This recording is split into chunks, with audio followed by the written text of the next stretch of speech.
Nevada. 4 days after a very hot dust storm blew across the Mojave Desert, a couple went out for their hike along the desert paths near Lake Mead. Everything seemed fine until the woman saw it, a splash of color. She thought it was thrown away clothing, but it was something much more scary.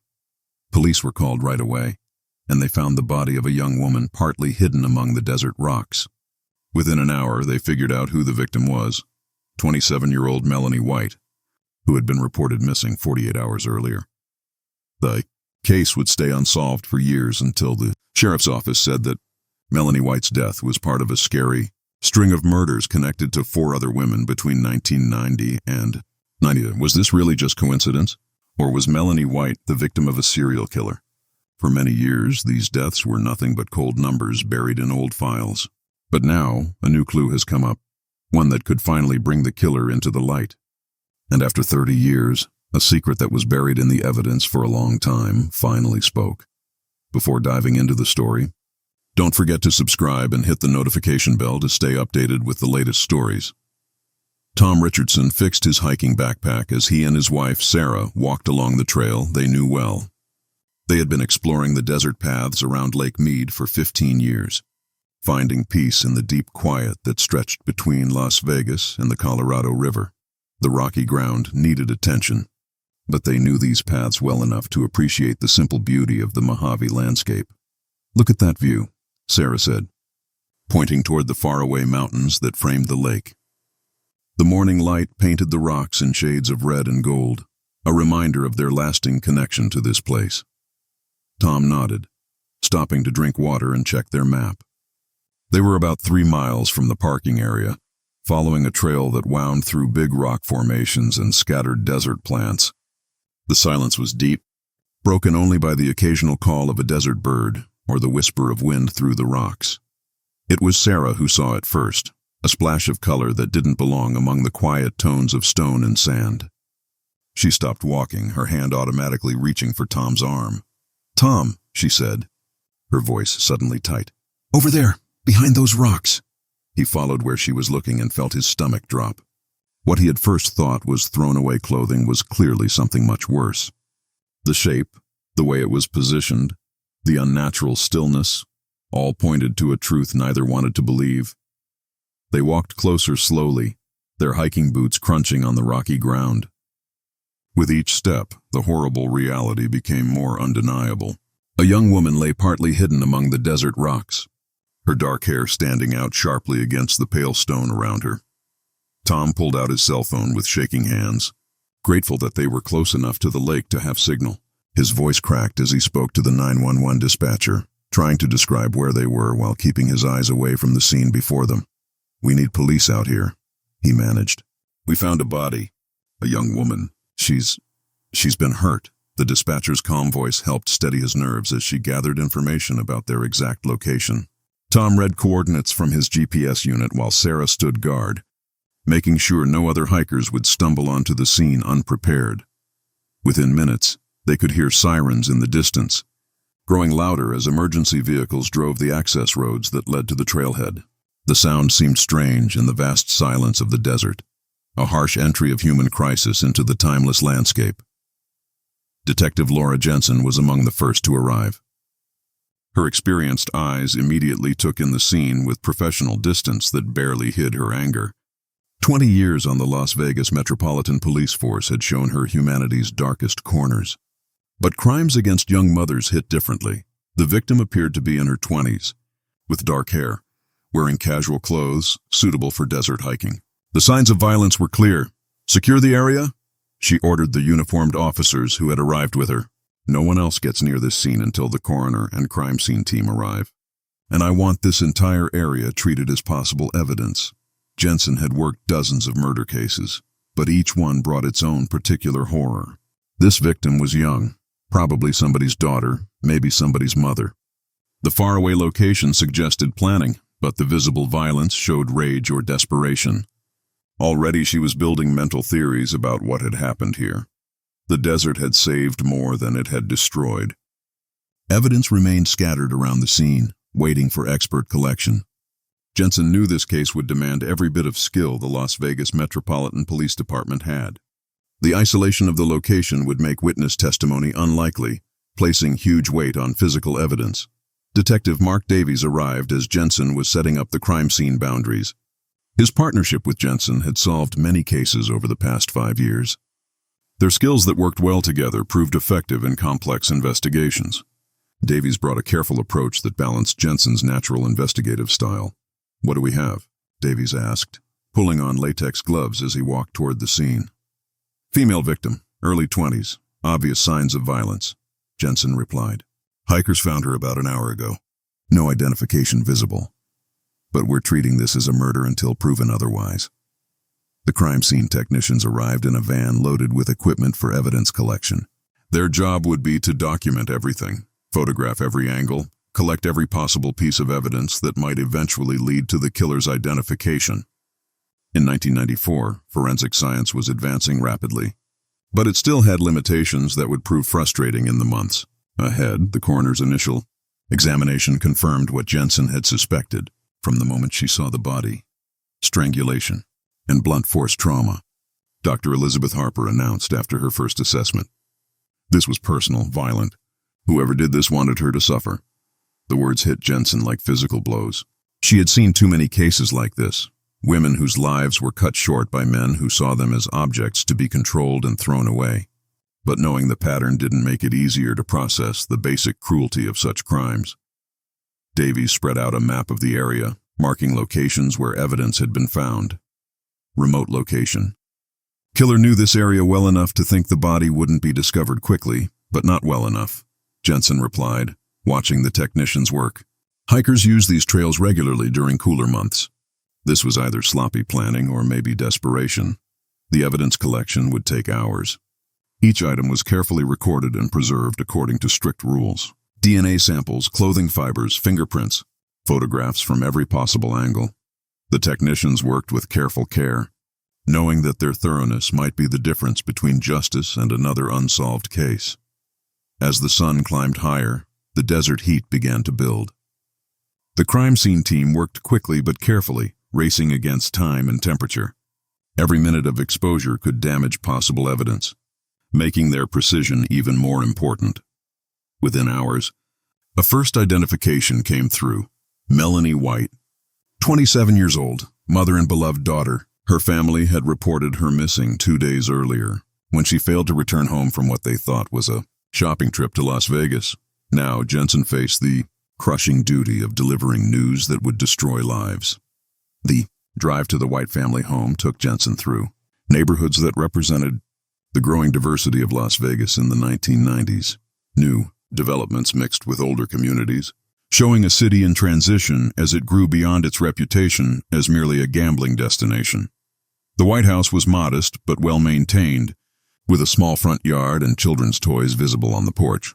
Jensen could see curtains moving in the front window as she walked closer, suggesting that the family was nervously watching for any news about their missing daughter.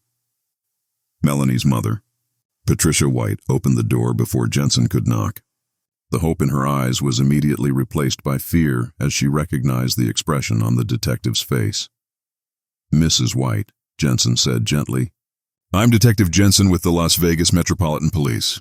May I come in? I have some information about your daughter." The next few minutes were among the most difficult in Jensen's career. Patricia White's painful cries brought the rest of the family running. Melonie's father, Robert, tried to stay calm while comforting his wife. Melonie's brother, Walter, stood in shock, unable to process the news that his older sister was gone. Through their grief, the family provided important information about Melonie's life and recent activities. She had been a devoted mother to her 4-year-old son, working part-time at a local retail store while attending community college classes. She had dreams of becoming a teacher, plans that now would never come true. She didn't have any enemies, Patricia sobbed. Everyone loved Melonie. She was always smiling, always helping others. Who would do this to her? Jensen took detailed notes, building a picture of the victim that would guide the investigation. Melonie had no known dangerous ex-boyfriends, no involvement with drugs or criminal activity. She was, by every account, an innocent victim of random violence. The investigation began with standard procedures that had solved thousands of cases before. Known sex offenders in the Las Vegas area were questioned. Recent parolees with violent histories were brought in for interviews. Melonie's personal life was examined for possible suspects, though the family's cooperation made it clear that she had lived a quiet, responsible life. Detective Davies coordinated the expanded investigation, reaching out to surrounding areas to check for similar crimes. The level of violence and the faraway location suggested that this might not be the killer's first crime. Patterns often appear when investigators look wide enough. The DNA samples collected at the scene represented the investigation's best hope for eventual resolution. Blood evidence and other biological material could identify the killer if he was in the system, or at least provide a profile for comparison if suspects were developed through other means. But the results were disappointing. The DNA profile was incomplete, damaged by exposure, and limited by 1990s testing methods. It was enough to confirm that biological evidence from a male attacker existed, but not enough to make identifications through the limited databases available at the time. The Las Vegas community reacted with expected horror and fear. A young mother had been brutally murdered in broad daylight near a popular recreation area, and the killer remained free. The randomness of the crime made it particularly terrifying, suggesting that if Melonie White could be targeted, any woman might be at risk. Local television stations led their evening newscast with the story.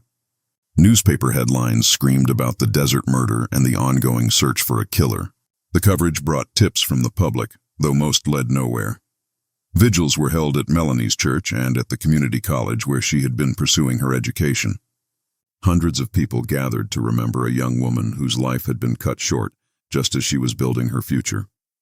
Candles flickered in the desert evening as speakers shared memories of her warmth and determination. Melonie's family appeared at press conferences. Their dignity in the face of unimaginable loss inspired sympathy and support throughout the community. They begged for anyone with information to come forward, offering rewards from their modest savings and keeping hope even as weeks passed without arrests. "Someone knows who did this," Robert White said at one particularly emotional press conference. "Someone has seen something, heard something. We're begging you to come forward. Help us find justice for Melonie." Detective Jensen worked the case with relentless determination that impressed even her experienced colleagues. She followed every lead, no matter how unlikely. She interviewed witnesses multiple times, looking for details that might have been overlooked initially. She talked with experts in criminal psychology, hoping to develop a profile of the killer that might point toward suspects. This wasn't random, she told Davies during one of their late-night case reviews. The location, the method, the violence level. This person has done this before or will do it again. Davies nodded grimly, spreading crime scene photographs across his desk. "But where? We've checked surrounding areas going back 5 years. Nothing matches the signature." The investigation expanded beyond Nevada, with detectives reaching out to law enforcement agencies across the region. Similar crimes in California, Arizona, Utah were examined for connections. Some showed promise initially, but none led to solid suspects when investigated thoroughly. Jensen traveled to California to interview suspects in similar cases, hoping to find connections that might break open the White investigation. She spent days in police stations from Los Angeles to Sacramento, comparing notes with detectives who had worked their own unsolved cases. Each interview brought hope, followed by disappointment. Suspects had alibis, or their crimes showed different patterns, or the evidence simply didn't match. Jensen returned to Las Vegas with more knowledge about criminal behavior, but no closer to identifying Melonie's killer. As late summer turned to fall, the leads grew scarcer. The media moved on to other stories, as news organizations always did when cases failed to develop new angles. Public attention faded, though the family's pain remained as sharp as ever. The first anniversary of Melonie's murder brought renewed publicity and fresh appeals from her family. Local news stations ran look-back pieces on the case, interviewing the detectives and showing age-progressed sketches of possible suspects. New tips came in, but none worked out after investigation. The killer remained anonymous, a shadow in the desert who had stolen a life and disappeared without leaving a clear trail to follow. For Jensen, the case became a work obsession that followed her home each night. Years passed with agonizing slowness for the White family. Detective Jensen retired in 2001, but not before personally briefing her replacement on every detail of the Melonie White case. The file had grown thick with reports and theories but remained no closer to resolution. Other detectives took turns reviewing the evidence, hoping fresh eyes might see something previous investigators had missed. The case was featured on television crime shows, generating new tips that had to be investigated even though most led nowhere. The White family never gave up hope. They marked each anniversary with memorials and appeals for information. They kept regular contact with the police department, always asking about new developments, always hoping for the breakthrough that would bring justice for Melonie. Patricia White aged visibly under the weight of unresolved grief. Her daughter's killer remained free while she struggled to find meaning in a world that had taken her child so cruelly. Robert tried to stay strong for his family, but friends noticed how the case had changed him. Walter White, Melonie's brother, channeled his grief into helping others. He volunteered with organizations that supported families of crime victims, helping others deal with the complex emotions that came with unsolved cases. As the 20th century ended, the Melonie White case remained frustratingly cold. The physical evidence was carefully preserved, stored in climate-controlled facilities according to changing standards for forensic material. The hope was that advancing technology might eventually unlock secrets that 1990s science couldn't reveal. But hope was becoming harder to maintain as years stretched into decades. Other cases demanded attention. New crimes occurred that required immediate investigation. The Melonie White file was transferred to the Cold Case Unit, where it joined hundreds of other unsolved investigations.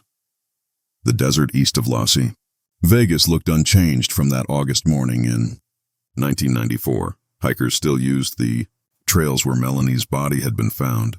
Some knew the area's dark history, while others remained unaware that they were walking where a young mother had died. The silence had returned to the desert, but it was a different silence now. It carried the weight of unanswered questions and unresolved grief.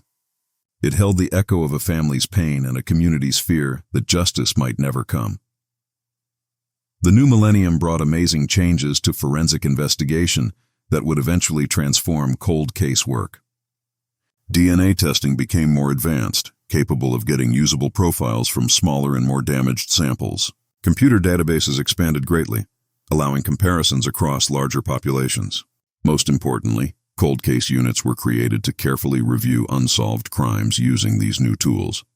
Detective Sarah Chen joined the Las Vegas Metropolitan Police Department in 2005, bringing with her a graduate degree in forensic science and a specialization in cold case investigation. She had read about the Melonie White case during her training, recognizing it as the type of investigation that could benefit from modern analytical techniques. By 2010, Chen had worked her way into the department's newly expanded cold case unit. The team was small but dedicated, focusing on cases where new technology might yield breakthroughs that had been impossible with earlier investigative methods. The Melonie White file was among the first cases Chen reviewed when she joined the unit. Reading through 15 years of investigation reports, she was struck by the thoroughness of the original detectives and the frustrating lack of resolution despite their best efforts. Chen's approach differed from traditional detective work. She looked at cold cases through the lens of advancing science, identifying evidence that might give new information when subjected to modern analysis techniques. The preserved DNA evidence from the Melonie White crime scene had been stored according to rules that were considered advanced for 1994. The samples had been frozen and kept in controlled conditions, giving Chen hope that they might still contain usable genetic material. In May 2010, cold case detectives formally reopened the case.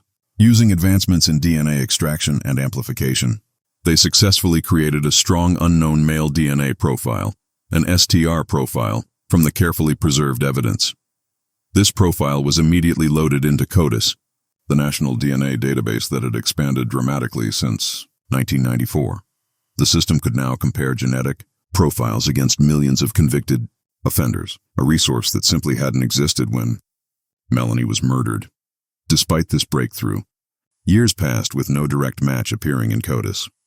The profile was in the system, available for comparison with any future submissions, but no existing offender matched. But Chen wasn't satisfied with database searches alone. She had been following developments in forensic genetic genealogy, an emerging field that offered new possibilities for cold case resolution. By comparing crime scene DNA to profiles in commercial genealogy databases, investigators could sometimes identify suspects through their family relationships.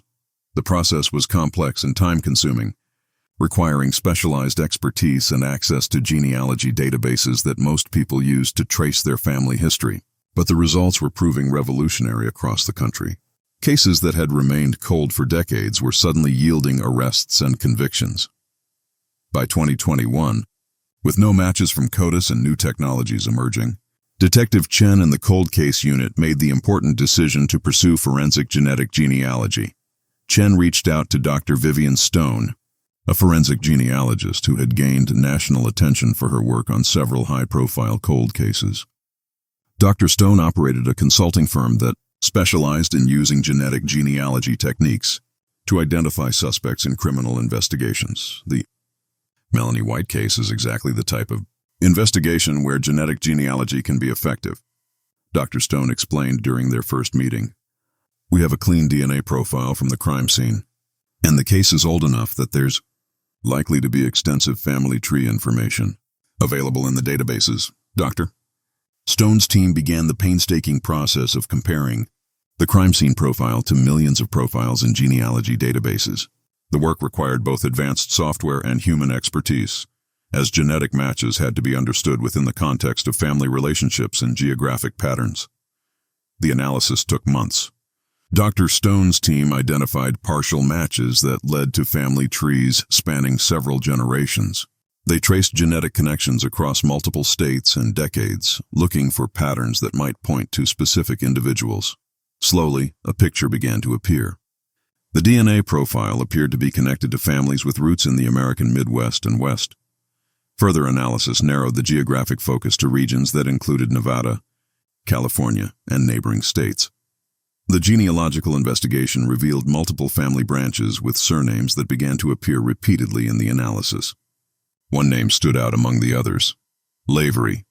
Family trees showed multiple Lavery branches in the regions and time frames that matched other evidence from the case. Detective Chen began investigating men named Lavery who had lived in or near Nevada during the 1990s. The task required careful coordination with other law enforcement agencies and extensive background research on possible suspects. Arthur Joseph Lavery came up as the top candidate through a process of elimination and evidence matching. Born in 1955, he would have been 38 years old at the time of Melonie's murder. His driver's license record showed he had lived in Nevada during the right time period before moving to California in the late 1990s. Chen's background investigation into Arthur Joseph Lavery revealed that his public criminal history was surprisingly limited, consisting only of a previous battery charge. This lack of a big record for violent crime made the brutality of Melonie's murder all the more chilling, suggesting a hidden danger that had escaped traditional law enforcement databases. "This is our guy," Chen told Lieutenant Robert Maxwell as they reviewed Lavery's profile and the nature of the crime. "The timeline fits. He was in the area, and the violence of the crime itself speaks volumes. But there was a big problem that threatened to stop the entire investigation."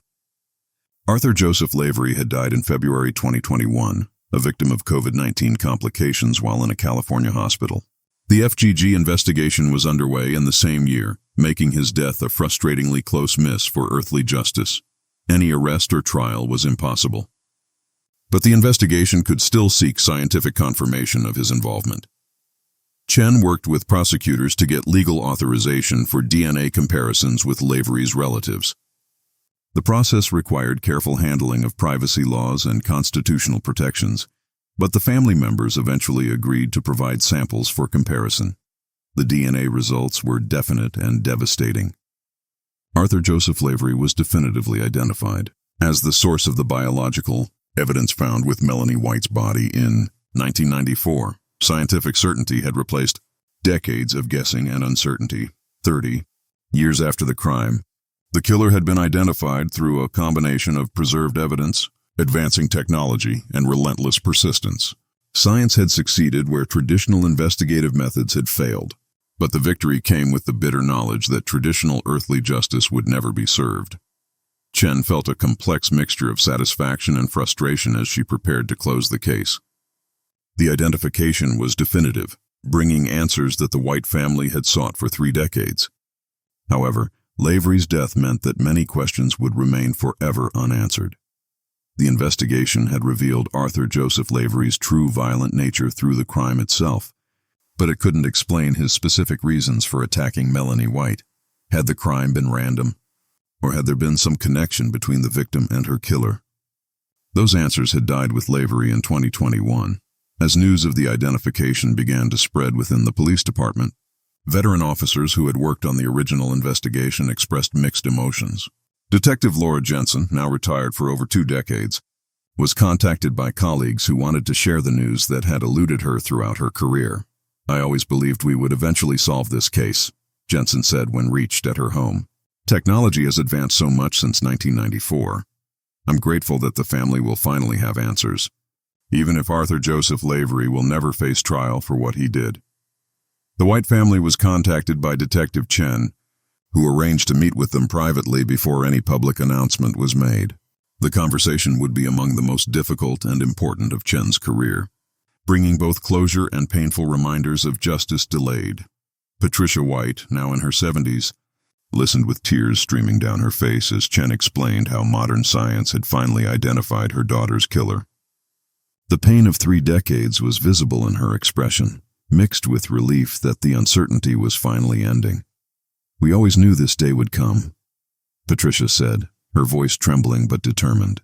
"We never gave up hope that Melonie's killer would be identified. It's not the ending we wanted, with him already gone, but it's closure. We finally have answers." Robert White, Melonie's father, struggled with emotions that had been building for 30 years. The identification brought proof for his belief that his daughter's killer would eventually be caught, but also anger and deep disappointment that Lavery had lived free for so many years before dying of natural causes, escaping any earthly accountability. Walter White, now a father himself, found a complex mix of relief and renewed pain in knowing that his sister's case had been solved. He had spent decades wondering if the killer might strike again, fearing for other families who might suffer as his had. At least that particular worry was finally ended. The family asked Detective Chen about the details of Arthur Joseph Lavery's life and crimes. They wanted to understand who had killed their daughter and why. Chen shared what the investigation had revealed about Lavery. While his public criminal record was surprisingly limited to a battery charge, Chen explained, the brutality of Melonie's murder, combined with further investigation into his movements, confirmed that he was a very dangerous man. "Your daughter was a victim of immense violence." The knowledge that Lavery had committed such a horrific act brought a chilling clarity to the White family. They grieved not only for their own loss, but for the potential other victims, whose paths might have crossed his, without ever receiving the closure that DNA evidence had finally provided. As winter turned to spring in 2024, Detective Chen prepared for the public announcement that would finally close one of Las Vegas's most well-known cold cases. The press conference would mark the end of a 30-year investigation and demonstrate the power of persistence combined with advancing forensic science. On a cold morning in January 2024, the Las Vegas Metropolitan Police Department held a press conference that would finally answer 3 decades of questions. Detective Chen stood before an assembled crowd of reporters, family members, and law enforcement officials, knowing that her words would reshape how a community remembered one of its darkest unsolved crimes. The police department's media room was packed beyond capacity. Reporters from local television stations occupied the front rows, their cameras focused on the podium where Chen would deliver news that had been 30 years in the making. Behind them sat retired detectives who had worked on the original investigation, including Detective Jensen, now 73 years old but still sharp enough to appreciate the importance of this moment. The White family occupied a section near the front, their faces showing the complex emotions that came with finally receiving answers they had sought for most of their adult lives.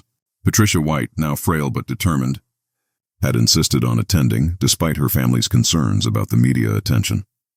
Lieutenant Robert Maxwell introduced Detective Chen, providing context about the long investigation and the recent breakthrough that had made this announcement possible. His words carried the weight of institutional memory, acknowledging the many officers who had worked on the case over 3 decades. "After 30 years, we can announce that the murder of Melonie White has been solved," Chen said, her voice steady despite the weight of the moment. Through advanced DNA analysis and forensic genetic genealogy, we have identified Arthur Joseph Lavery as the person who committed this crime.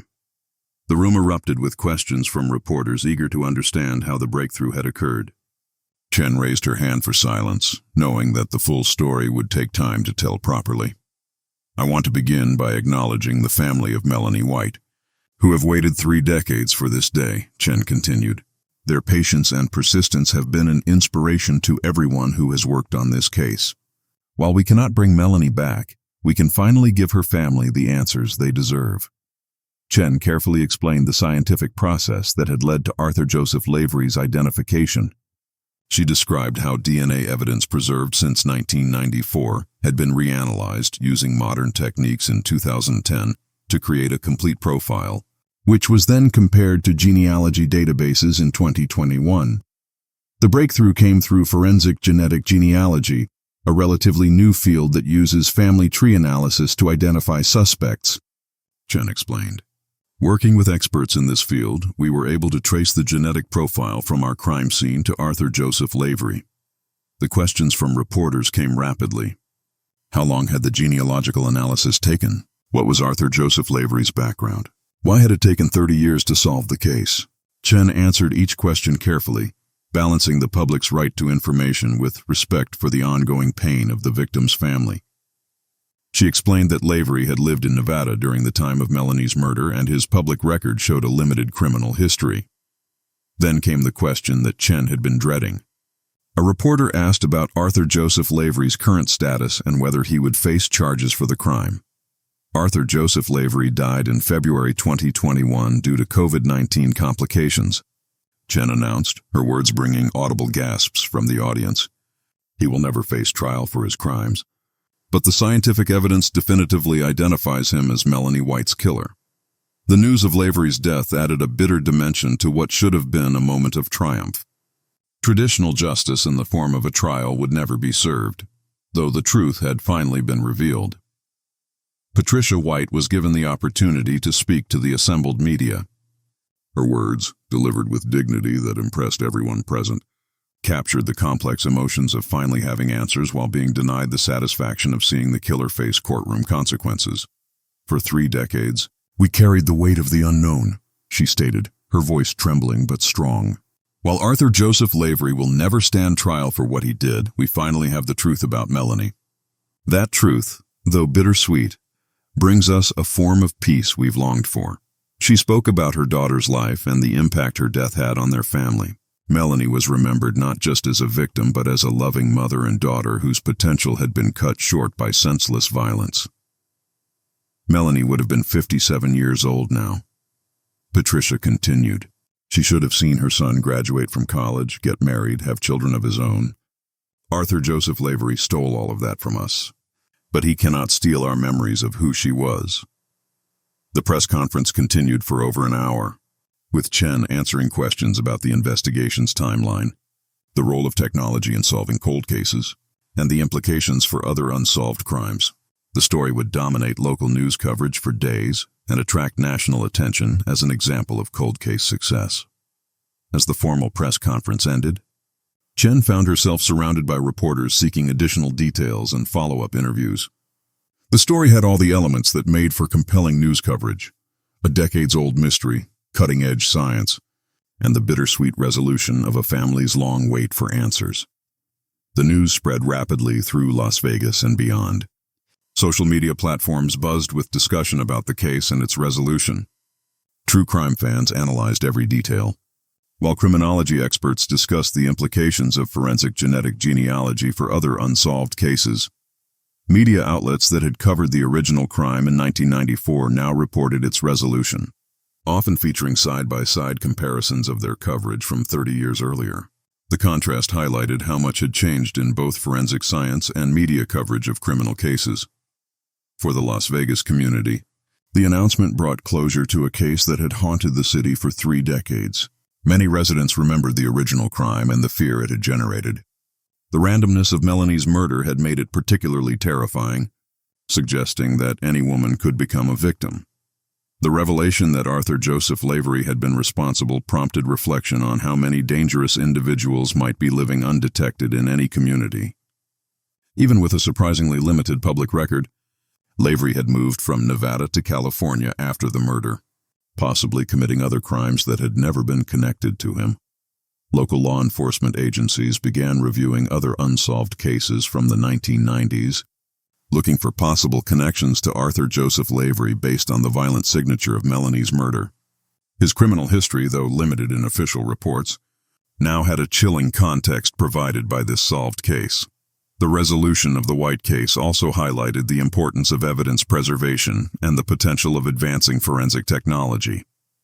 Other cold cases were being reviewed using similar techniques, offering hope to families who had endured their own decades-long waits for answers. Detective Chen became a reluctant public figure as media interest in the case continued. She appeared on true crime podcasts and television shows, explaining how the White case demonstrated the evolution of investigative techniques and the importance of never giving up on victims and their families. This case shows why we preserve evidence and continue investigating, even when cases seem hopeless, Chen said during one television interview. Technology continues to advance, and what's impossible today might be routine tomorrow. The science behind Melonie's case resolution became a teaching moment for the broader public. Forensic genetic genealogy was explained in news reports and documentaries, helping people understand how family tree analysis could identify suspects in criminal cases. But the celebration of scientific success couldn't erase the basic tragedy at the heart of the story. A young mother had been murdered in the prime of her life. Her child had grown up without her, and her family had endured 3 decades of uncertainty and pain. The community began planning memorial events that would honor Melonie's memory while acknowledging the resolution of her case. The church where she had been a member organized a service of remembrance and thanksgiving, attended by hundreds of people who had followed the case over the years. Flowers were placed at Melonie's grave, now marked not just by loss but by the knowledge that her killer had been identified. The headstone, which had borne only questions for 30 years, could finally be visited with the peace that came from answered prayers. The White family faced the complex process of adjusting to life with answers after 3 decades of uncertainty. The resolution brought relief, but it also forced them to confront the reality that their long wait was over without the traditional satisfaction of seeing justice served in a courtroom. Walter White, Melonie's brother, continued to grapple with conflicting emotions about Arthur Joseph Lavery's death. Part of him was relieved that he could never hurt anyone else, while another part grieved for the direct justice that would never come. "I wanted to look him in the eye and ask him why," Walter told a reporter. "I wanted him to explain why he killed my sister. What gave him the right to destroy our family? Now I'll never have those answers." He channeled this unresolved grief into helping others. He helped other families navigate the complex emotions of unsolved cases. He spoke at conferences and support group meetings, sharing the lessons learned from 30 years of uncertainty, followed by unexpected resolution. "Hope is hard to maintain for 3 decades, Walter told one gathering. "But our case shows that answers can come even when they seem impossible. Don't give up, but also don't let hope prevent you from living." The investigation's conclusion also brought reflection on Arthur Joseph Lavery's life and the violence he had committed. His limited criminal record contrasted with the brutality demonstrated in Melonie's murder, suggesting a deeper pattern of predatory behavior. Lavery's death from COVID-19 in 2021 meant that other potential victims would never see him tried for his crimes. Yet his identification in the White case provided a measure of closure for law enforcement agencies that had suspected him in other investigations. Without enough evidence for charges, California authorities began reviewing unsolved cases from the time period when Lavery had lived in their state, hoping other families might benefit from the scientific techniques that had finally identified him. Detective Chen emphasized that cold case resolution wasn't always about punishment in the traditional sense. Sometimes it was simply about truth, about answering the questions that haunted families and communities for decades. The White case represents truth finally revealed, even without the possibility of traditional justice, Chen explained to a gathering of law enforcement professionals. "Sometimes that's the best outcome we can achieve, and it still has tremendous value for the people who have been waiting for answers." As winter turned to spring in 2024, the intensive media coverage of the case began to fade. But the impact on cold case investigation continued to echo throughout the law enforcement community. Other areas requested advice on implementing similar techniques, and funding for forensic genetic genealogy programs increased. For the White family, these larger questions seemed less important than the simple fact that they finally knew who had killed their daughter and sister. The scientific and legal debates would continue, but their personal nightmare had finally ended with the truth. Months after the announcement, the family found ways to honor Melonie's memory that incorporated the resolution of her case. They started a scholarship fund for single mothers pursuing education, recognizing the dreams that Melonie had been working toward when her life was cut short. The scholarship fund transformed decades of pain into something positive, ensuring a small piece of Melonie's legacy would live on through others' pursuit of education. Detective Jensen, the original investigator, found peace in knowing that the case that had haunted her throughout her career had finally been resolved. She visited Melonie's grave on the 30th anniversary of the murder, leaving flowers and a note expressing gratitude for the opportunity to seek justice for someone who had deserved so much more from life. Her note acknowledged the limitations that had prevented resolution during her active career while celebrating the eventual triumph of truth. As 2024 drew to a close, the Melonie White case had become a standard example in criminal justice programs across the country.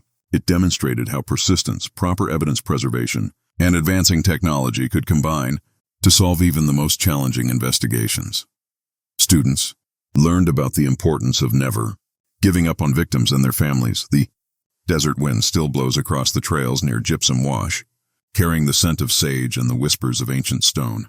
But now it also carries the knowledge that truth, however long delayed, can still come out from the shadows. Melonie White's story had finally reached its conclusion, not with courtroom drama, but with the quiet satisfaction of scientific certainty and the dignified strength of a family that had waited 30 years for answers. In that truth, they found the closure that had eluded them for so long. Arthur Joseph Lavery's name became associated with cowardice and violence, while Melonie White's memory was honored with love and the knowledge that she had not been forgotten. Time had stretched the search for answers across 3 decades, but it had not reduced the commitment to finding them. The questions were answered. And in the desert near Gypsum Wash, where it all began, the wind now carried whispers of justice finally served, truth finally told, and a young mother finally at peace. Thanks for being here and listening. Don't forget to hit the bell for our latest stories. Stay safe and take care with your loved ones.